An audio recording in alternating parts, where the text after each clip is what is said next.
The second way to will the powers of the ages to come is through brokenness. Listen, I'm saying this so you will learn something.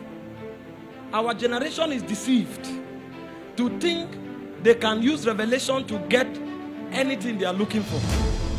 Our generation is deceived to think they can use prayer, and then you come, a lawless man, a proud man comes and prays in tongues because his suit is wet. He now says they will change the territory. A wet suit is not authority. It just shows that you have enough adrenaline.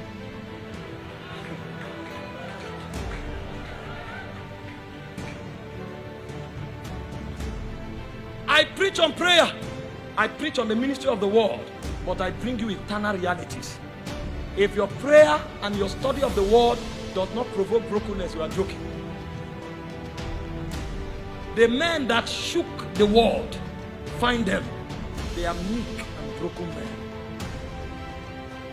I took time to study Billy Graham, and I saw that this man had no notable miracles. He had no bogus words. In fact, when Billy Graham is speaking, all you can sense is a man who loves God. And with that simplistic message, he packed stadia for decades. When he left this world, he was celebrated as a god that walked among men. When you find the real men of authority, they are broken and they are simple. When men become too sophisticated, it's a sign that something is being covered. The things that authority is not available to make for, they use strategy and manipulation to cover for it. The real men of authority are broken men. And you can find it again and again in scriptures. In Numbers chapter 12 verse 3, the Bible spoke concerning Moses. It said he's the meekest of all men that lived. This is a man that came with a staff and destroyed Egypt. I'm telling you why we have all the revelation, yet we have no authority. I'm showing you why we have all the prayer power, all the prayer campaigns, and we have no authority. Because we are high-minded people. We are high-minded people. We are an arrogant generation. We are full of ourselves. I quoted for you from Philippians 3 verse 3. It said, I have no confidence in the flesh. Paul was not a man of revelation alone. Paul was a broken man. Moses was a broken man. When you meet this man, you will meet so much of their humanity that you will wonder, are these the men God is using? The reason is because the power they control is beyond their reach. It comes from another realm. But when God looks upon their brokenness, he mobilizes himself. In 2 Chronicles chapter 16 verse 9, it said, the eyes of the Lord moves to and fro the earth, looking for the weak and perfect in heart, that he will show forth his strength. Have you not read the books of the fathers of old? Most of them didn't have half the revelations we had. But when they speak, rain stop. When they speak, bandits go back.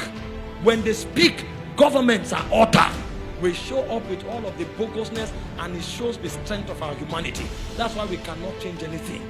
In addition to your prayer, in addition to your revelation, in addition to your competence, I beg you in the name of God, if you want to see true authority, put away high-mindedness. There are most of us here, even to say I'm sorry, we will go to the grave and come back before we say it. And then we'll quote 30 scriptures and think we handle power with so much pride. He said, God resists the proud, but he giveth more grace to the humble. He resists the proud.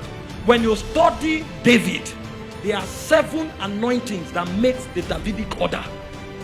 Only one man hosting 7 anointings. Any man who operates in the Davidic order must operate in those 7 anointings. The first anointing of the Davidic order is the anointing of a poet. The second anointing of the Davidic order is the anointing of a shepherd. The third anointing of the Davidic order is the anointing of a psalmist. The fourth anointing of the Davidic order is the anointing of a prophet.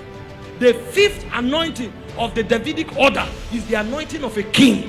The sixth anointing of the Davidic order is the anointing of a warrior. And the last anointing of the Davidic order is the anointing of a father. 7 anointings. One man carried it, but the prophet shows up and said, you have sinned against God. Openly he tore his garment, poured ashes on his head, and fell on the ground. He wasn't careful who was looking. Rebuke your leaders here and see what their attention will go to. They are not moved by the correction. They are careful who is seeing how you are rebuking them. They are not angry that you rebuke them, but they are angry how you rebuke them. You would have rebuked them respectfully. You would have done it in the private because of arrogance. A king, a warrior, a prophet, a poet, a psalmist was rebuked openly. He fell down. He said, I've sinned against you, God. Have mercy on me. And he knew the secret.